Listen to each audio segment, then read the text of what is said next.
So, Isha, you've just been working for the Sage Small Business 11. You've met the finalists, I hear. How was that experience? Oh, it was an amazing experience. Just really great to chat to them all with Stuart as well. Both myself and Stuart own, I guess you could call them small businesses. Stuart definitely with his pub company, but also me with a charity. But it's effectively like a small business in the way, you have to make sure all the groundwork has been laid before you can then scale up, and the challenges around finances and knowing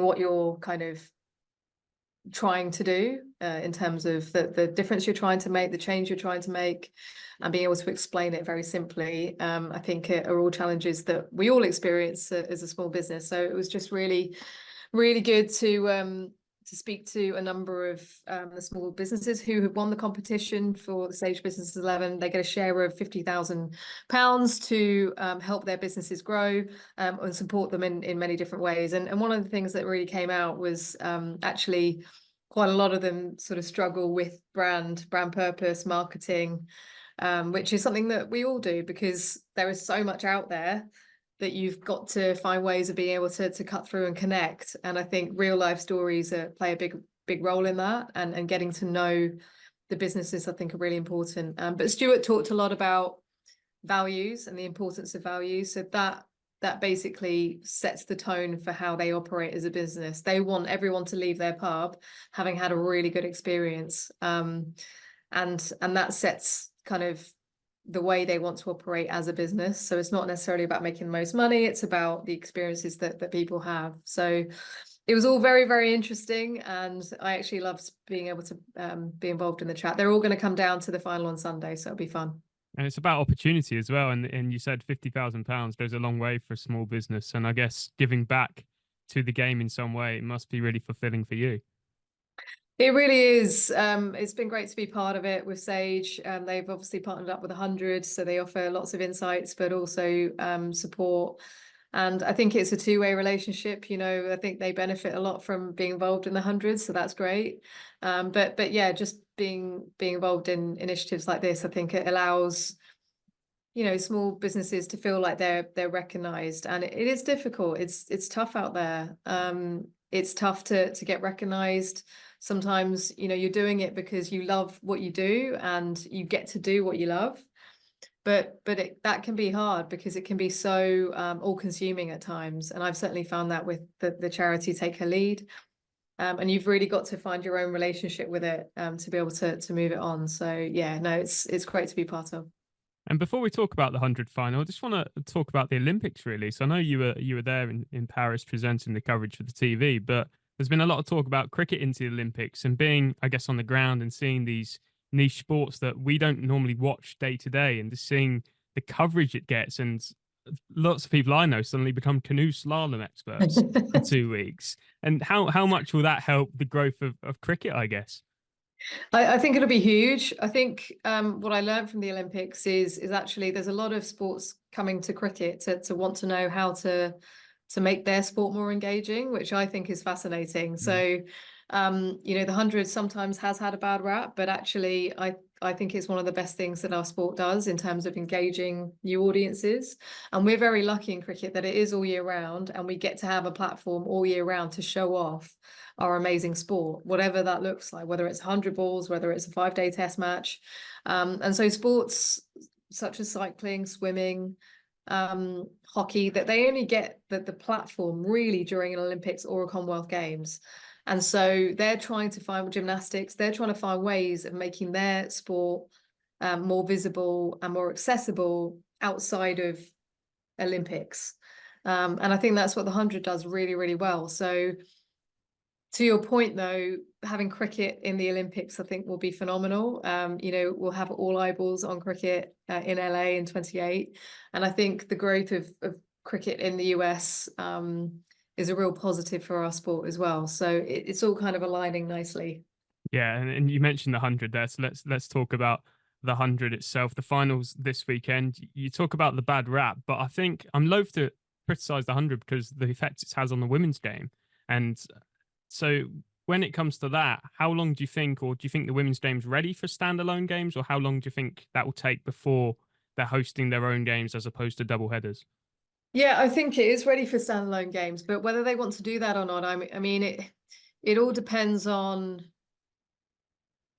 I guess, with all these things, it's around becoming commercially viable. But actually, the fan experience is so good on a double header day. You know, you have the women's game in the morning, you have a bit of entertainment, and then the men's game. So why would you want to change that? I absolutely believe the women can stand on their own 2 feet when it comes to the 100. But the other great thing about how it works right now in the format is that the TV cameras can be there for a whole day. And so that just makes it probably a little bit simpler and more cost effective in a way.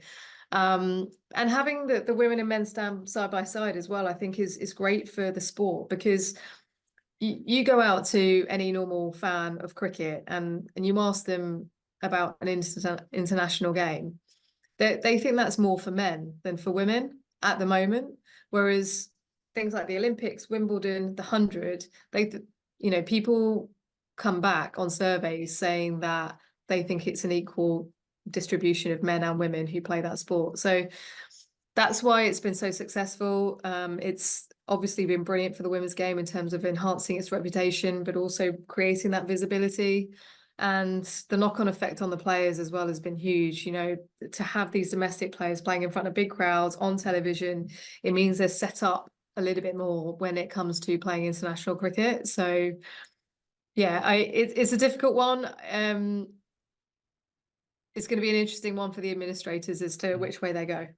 And there should be some praise for the ECB as well for sort of getting ahead of the curve. I know the WPL was launched last year, but the 100's been going for 4 years now. So it's the opportunity, as you say, for someone like Lindsay Smith, I know she's back in the England side this summer, but you would consider Charlie Dean, Sophie Eccleston, Sarah Glenn as the three main spinners. But she's had a tournament to remember at the 100 and could potentially get into a World Cup squad at the end of the year. And that's it. We're now seeing, more players come through and have that experience or that taste of England, and then maybe drop down. There's an opportunity for them to still earn good money and be professional cricketers, and then it just makes it a little bit more competitive. I think for a good 10 years there, the England team, you would know the personnel off by heart because it didn't change too much. Now there's competition for places, and you have to be on your game, and that's only going to drive the standard up even more, because around the world, Australia have had investment for years and years and years. They're always a team that we're chasing to beat. I definitely think England are up there with them, and then it's really just making sure that others don't, England and Australia and India don't pull away from the pack. So it's trying to set up those franchises around the world or opportunities around the world for other countries. But yeah, no, it's certainly been a good thing for the women. And in a good way, I know Charlotte Edwards won't say this, but in a good way, the Southern Brave have struggled after being champions for 2 seasons. That just shows the competitiveness of the 8 franchises, I guess. That's it. And I think the Welsh Fire have traditionally had a bad rap. They changed their personnel last year. I thought they were in a really good spot to obviously go through to finals, if it wasn't for the rain that played havoc. But I think, by kind of mixing it up a bit, there was another draft this year. I think captains are becoming a bit more aware of what makes it a good team, and to really kind of be on the ball in terms of recruiting, and on the ball in terms of the draft. I think people are learning how to do that a bit better. There's a full science to how they recruit players now, and I think that's only going to evolve even more so. I mean, I see it in the men's IPL, just how much they put into an auction, in terms of who they want, how much they're going to pay for that player, and so we're seeing that evolve a lot more now over time. And just finally, and it's kind of related to the 100 with Jimmy Anderson's comments about potentially wanting to get back into the 100. Now, yourself, you've been a long-established broadcaster for a while since your playing career. How long did it take you to adapt from playing to broadcasting? And do you think Jimmy's in that situation where he's only just retired, so he can still think he can do it, but he's sort of adapting to a new role of life after cricket, I guess? Yeah, he is.